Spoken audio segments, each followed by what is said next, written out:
mata kuliah Hukum Islam dan Acara Peradilan Agama ya. Hari ini kita akan melanjutkan ya, membahas materi yang sudah kita pahami kemarin di pertemuan pertama. Dan hari ini kita lanjutkan terkait materi pembelajaran yang ada di modul 2 dan modul 3 ya.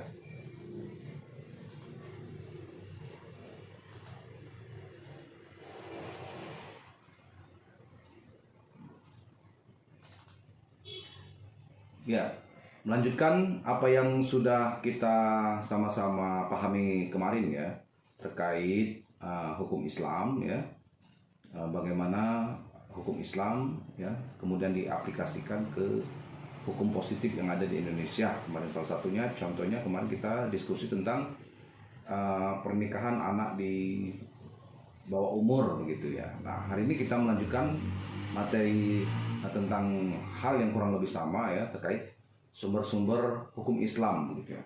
Materi ini sebenarnya bagi kita yang beragama Islam sudah paham betul. Saya yakin Bapak dan Ibu semua di sana memahami dengan baik ya terkait sumber-sumber hukum Islam secara umum. Materi-materi yang kita pelajari pada hari ini saya rasa Bapak dan Ibu sudah paham sebenarnya.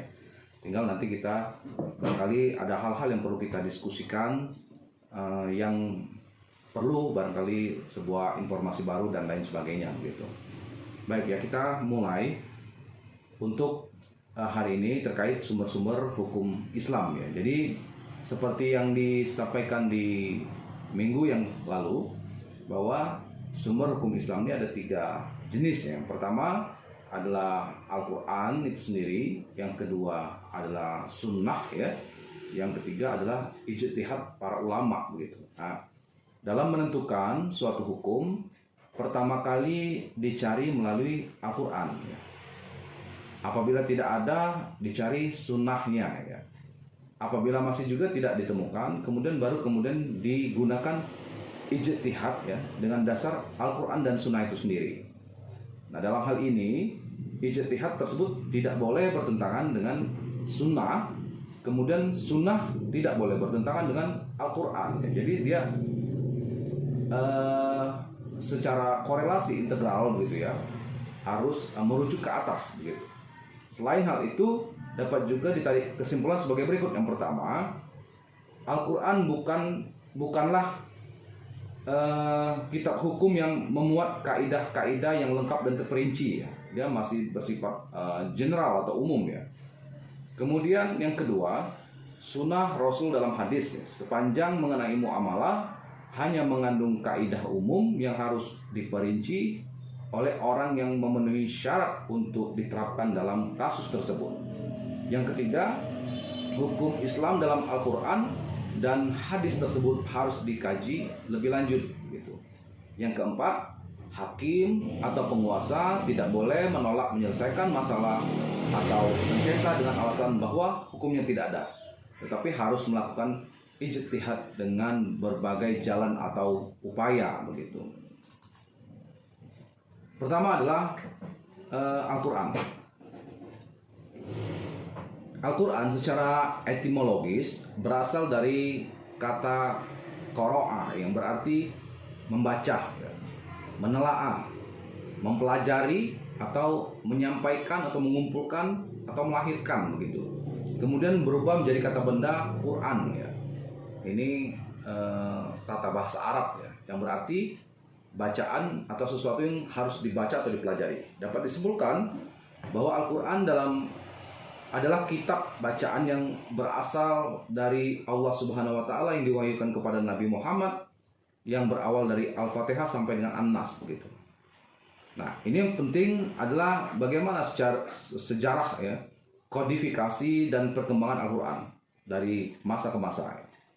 Nah, Al-Quran ini dihimpun antara tepian lembaran mushaf yang dimulai dengan surat Al-Fatihah dan ditutup dengan surat An-Nas, yang diriwayatkan kepada kita secara mutawatir ya Mas. Ini artinya berurutan, baik secara lisan maupun tulisan dari generasi ke generasi, dan tetap terpelihara dari perubahan dan penggantian apapun. Bangsa Arab pada zaman dulu terkenal dengan bangsa yang buta huruf ya, tetapi kuat dalam hafalan. Ini kelebihan dari bangsa Arab. Sehingga ayat-ayat yang diturunkan oleh Allah Subhanahu wa taala melalui Rasul kita Muhammad SAW menjadi hafalan para nabi dan sahabat nabi ya. Hafalan nabi dan para sahabat nabi begitu. Al-Qur'an dihimpun dalam bentuk kitab tidak dilakukan oleh Nabi Muhammad SAW karena beliau sendiri buta huruf ya. Para sahabatlah yang menulisnya. Setelah Nabi wafat, para sahabat berusaha untuk menggabungkan dalam mushaf atau lembaran. Hal ini dilakukan oleh sahabat Abu Bakar As-Siddiq dengan perantara Zaid bin Sabit dengan mengumpulkan Al-Quran yang dicatat pada daun-daun lontar, tulang-tulang hewan, dan menggabungkan satu dengan yang lainnya. Penyusunan urutan tersebut dilakukan dengan urutan yang sudah ditentukan oleh Nabi Muhammad dan dibaca oleh para sahabat pada waktu beliau masih hidup. Nah, itu sekilas tentang bagaimana pengkodifikasian ya. Menyusun, menyatukan. Kodifikasi itu artinya Al-Quran di masa Nabi Muhammad SAW. Kumpulan Al-Quran tersebut dijaga oleh Abu Bakar pada masa hidupnya dan digantikan pemeliharaannya oleh Umar radhiyallahu an. Lalu setelah Umar meninggal digantikan oleh putrinya Hafsah. Kemudian Utsman mengambilnya pada saat menjadi khalifah dan menuliskannya kembali dalam beberapa naskah dengan perantara Zaid bin Sabit dengan sejumlah besar kaum muslimin pada waktu itu. Nah, apa saja kandungan Al-Quran ya? Kandungan Al-Quran itu terdiri dari 114 surat ya, 91 surat yang turun di Mekah dan 23 surat turun di Madinah. Menurut Abdul Wahab Khalaf, hukum-hukum yang ada dalam Al-Quran pada garis besarnya dibagi menjadi 3 macam. Yang pertama, hukum-hukum yang berkaitan dengan keyakinan yang menjadi kewajiban. Baik. Yang hadir silakan chat di namanya ya, di list namanya di kolom chat gitu ya. Saya ulangi. Yang pertama, menurut Abdul Wahab Khalaf ya, ada 3 garis besar ya hukum yang ada dalam Al-Quran. Yang pertama, hukum yang berhubungan dengan keyakinan dan menjadi kewajiban bagi orang-orang yang mukhalaf ya. Mukhalaf ini orang yang sudah diwajibkan untuk melaksanakan ibadah saat dia akhir balik begitu ya. Sudah dikenakan kewajiban gitu, untuk melaksanakan peribadatan ya. Yang kedua, hukum-hukum yang berkaitan dengan akhlak. Ialah yang menjadi kewajiban bagi setiap mukhalaf untuk berakhlak dengan akhlak yang mulia dan menjauhi akhlak yang buruk begitu.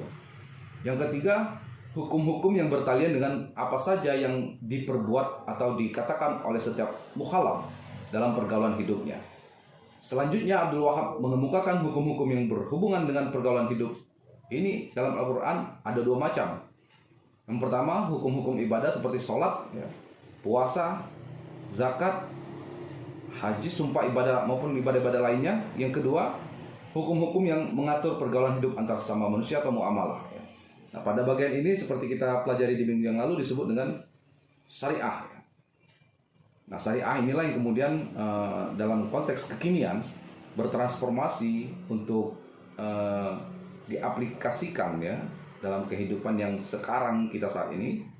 Syariah inilah yang mengatur ya hubungan kita sebagai warga negara ya, sebagai sesama muslim ya, sebagai warga negara begitu ya. Kemudian pokok-pokok utama dalam Al-Quran terdapat dalam surat pembuka yaitu Al-Fatihah ya. Karena surat Al-Fatihah disebut juga Ummul Kitab ya. Adapun pokok-pokok isi Al-Quran dapat dipetakan sebagai berikut. Yang pertama tentang tauhid atau ketuhanan. Yang kedua tentang peribadatan. Yang ketiga tentang janji dan ancaman ya. Yang keempat jalan untuk mencapai kebahagiaan dunia dan akhirat. Yang kelima tentang riwayat dan cerita ya.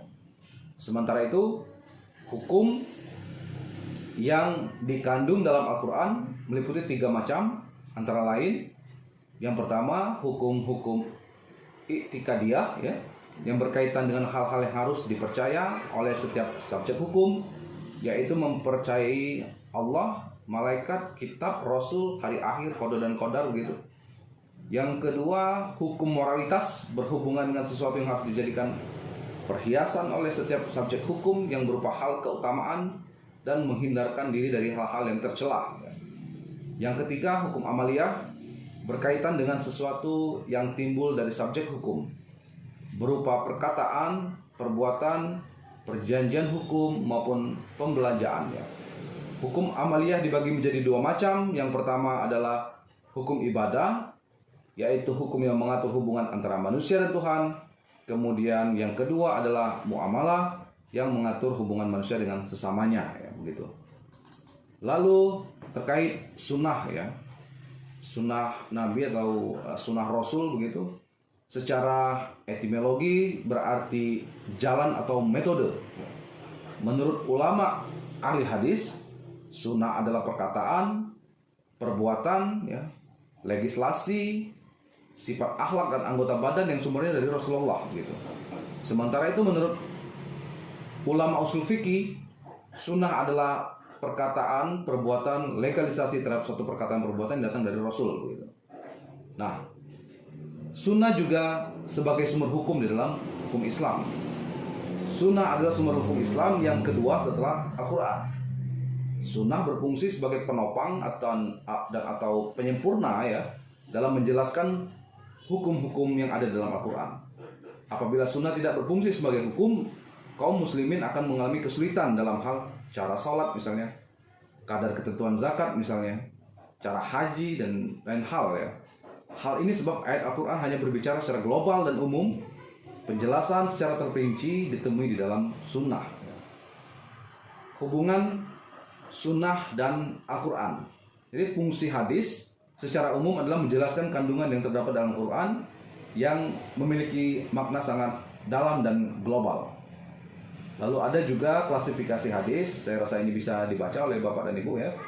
Ada antara lain hadis sahih, hadis hasan, dan hadis dhaif begitu. Lalu terakhir, salah satu sumber hukum dalam hukum Islam juga yang kita sebut dengan ijtihad.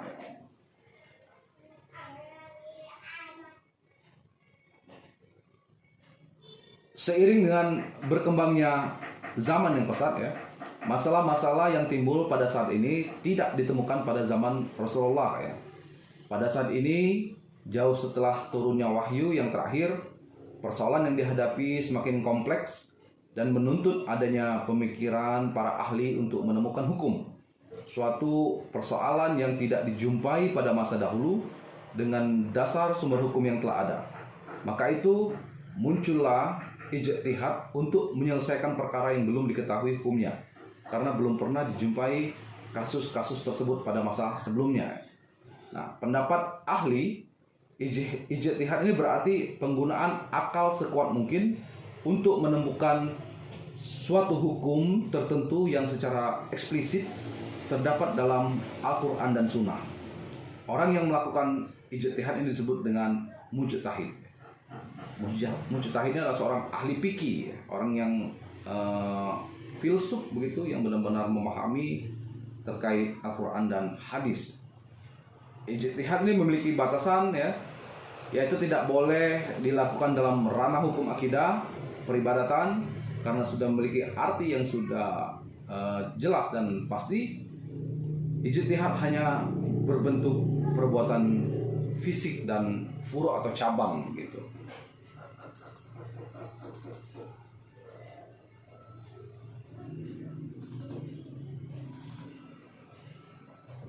Nah, hukum yang dibahas di dalam hukum Islam, ya, salah satunya adalah hukum zakat, ya.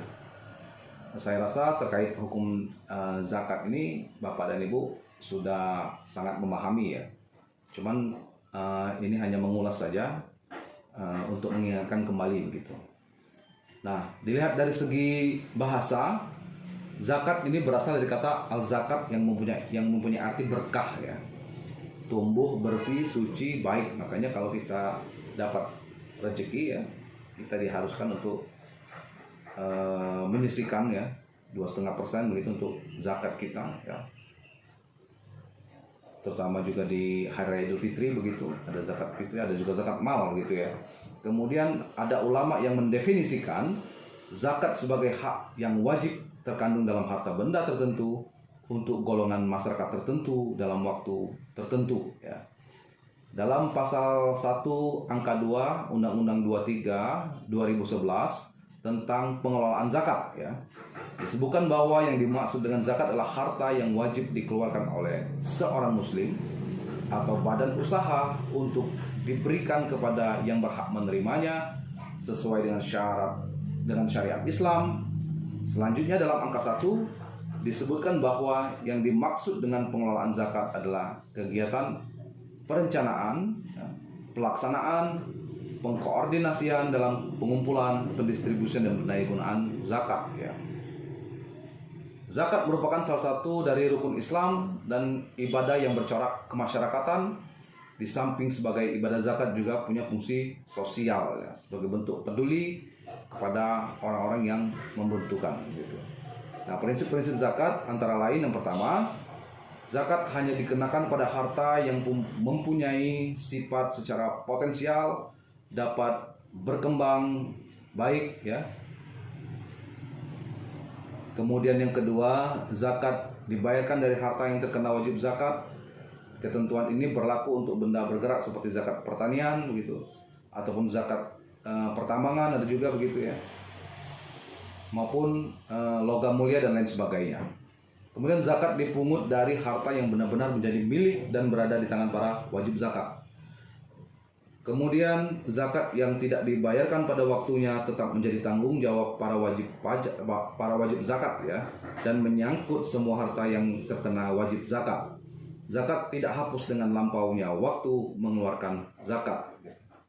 Zakat merupakan suatu kewajiban di samping pajak ya. Kemudian syarat-syarat zakat ya.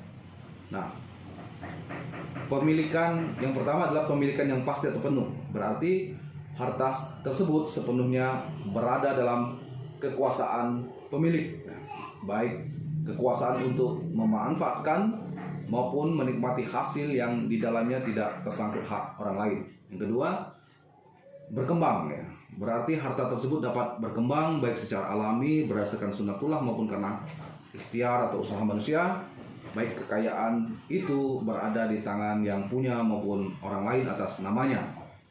Yang ketiga, melebihi kebutuhan pokok. Berarti harta yang dipunyai oleh seseorang itu melebihi kebutuhan pokok atau kebutuhan rutin oleh diri dan keluarganya untuk hidup wajar sebagaimana manusia. Yang keempat, bebas dari utang ya.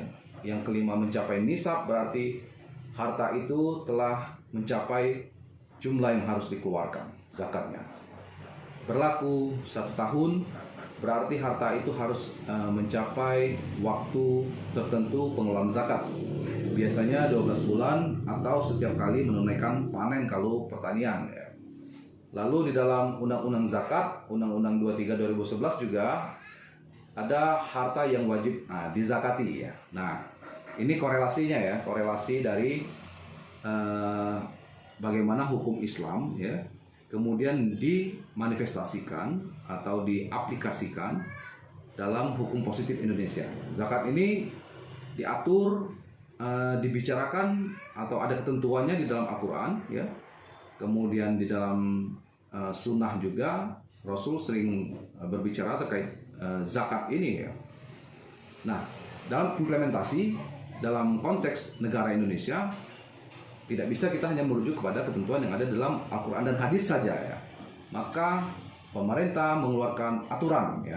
Aturan mengenai zakat ialah Undang-Undang 23 2011 ya. Mengapa perlu undang-undang? Karena kita adalah negara hukum positif ya. Negara yang menggunakan hukum, kita bukan negara Islam tetapi negara dengan warga negara mayoritas Islam begitu. Dengan konstitusi adalah Undang-Undang Dasar 45 yang di dalam Undang-Undang Dasar 45 mengamanahkan untuk membuat aturan-aturan regulasi lanjutan dalam pelaksanaan bernegara begitu. Salah satunya terkait zakat yang ada dalam hukum Islam yang dikorelasikan dengan kehidupan warga negara Indonesia, maka perlu namanya Undang-Undang Zakat ya. Nah, ini salah satu esensi dari mata kuliah ini ya, hukum Islam dan acara peradilan agama ini begitu. Jadi bagaimana hukum Islam yang ada di Al-Qur'an, hadis, ijtihad begitu, kemudian diaplikasikan dalam hukum positif Indonesia, terbitlah Undang-Undang 23 2011. Nah, harta yang wajib dizakati menurut Undang-Undang 23 2011 tentang zakat antara lain emas, perak, logam mulia ya, uang, surat berharga lainnya, perniagaan, pertanian, perkebunan, kehutanan, peternakan, perikanan, pertambangan, perindustrian gitu, pendapatan jasa ya, kemudian rikas gitu ya. Lalu siapa saja penerima zakat itu ya, ada fakir miskin, lalu mu'alaf ya, lalu amil zakat itu sendiri yang mengumpulkan, ada gharim orang yang berhutang, ada fisabilillah, ada ibnu sabil ya, orang yang sedang dalam perjalanan. Kemudian jenis-jenis zakat, ada zakat fitrah juga di situ, ada zakat mal ya, ada zakat pertanian dan lain sebagainya. Kemudian pengaturan zakat dalam hukum nasional ya, ini diatur dalam Undang-Undang 23 2011 ya, tentang pengelolaan zakat. Yang ketiga, pengelola zakat. Siapa pengelola zakat? Yaitu Badan Amil Zakat Nasional atau Basnas gitu ya. Nah,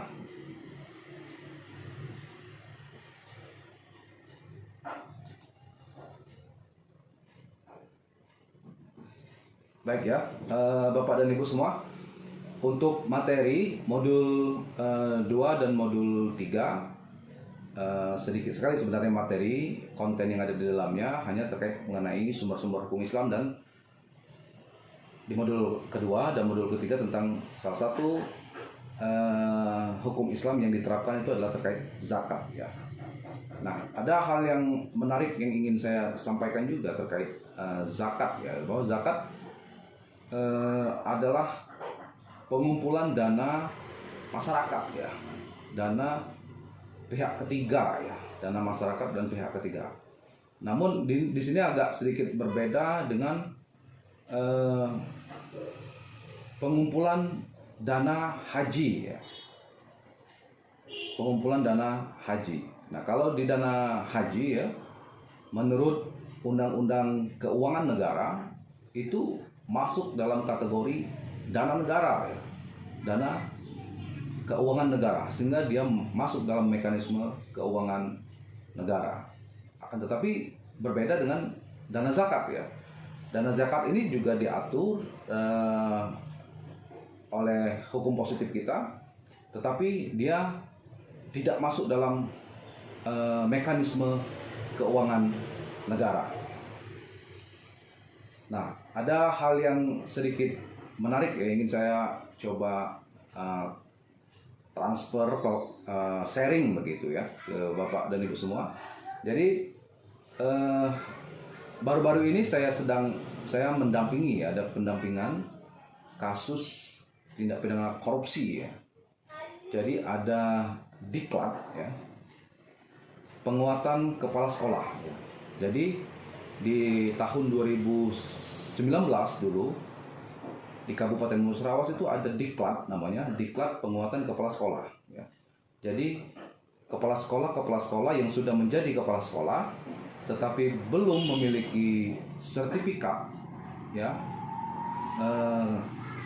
sertifikat pendukung untuk kepala sekolah itu namanya sertifikat kompetensi barangkali ya itu namanya. Nah, dia harus ikut ya dalam diklat itu, sehingga apabila sudah mengikuti diklat, karena memang diklat itu diatur ya di dalam Permendikbud 6 2018 tahun 2018, bahwa setiap kepala sekolah yang existing yang sudah duduk sebagai kepala sekolah itu harus mengikuti diklat. Nah, jadi di tahun 2019 dianggarkanlah diklat penguatan kepala sekolah senilai kurang lebih 700 jutaan ya untuk 200 kepala sekolah gitu ya. Karena kepala sekolah mengikuti diklat ini dia dibiayai oleh negara gitu. Nah, ada yang unik dalam kasus ini, ternyata di dalam pelaksanaannya anggaran diklat ini tidak mengcover, misalnya ada hal-hal yang tidak di-cover oleh anggaran negara ya. Salah satunya hotel. Ya, jadi kamar hotel tidak dianggarkan di dalam negara, di dalam keuangan negara atau APBD Kabupaten Musirawas. Nah, itu diserahkan mekanismenya kepada masing-masing peserta diklat atau masing-masing kepala sekolahnya gitu.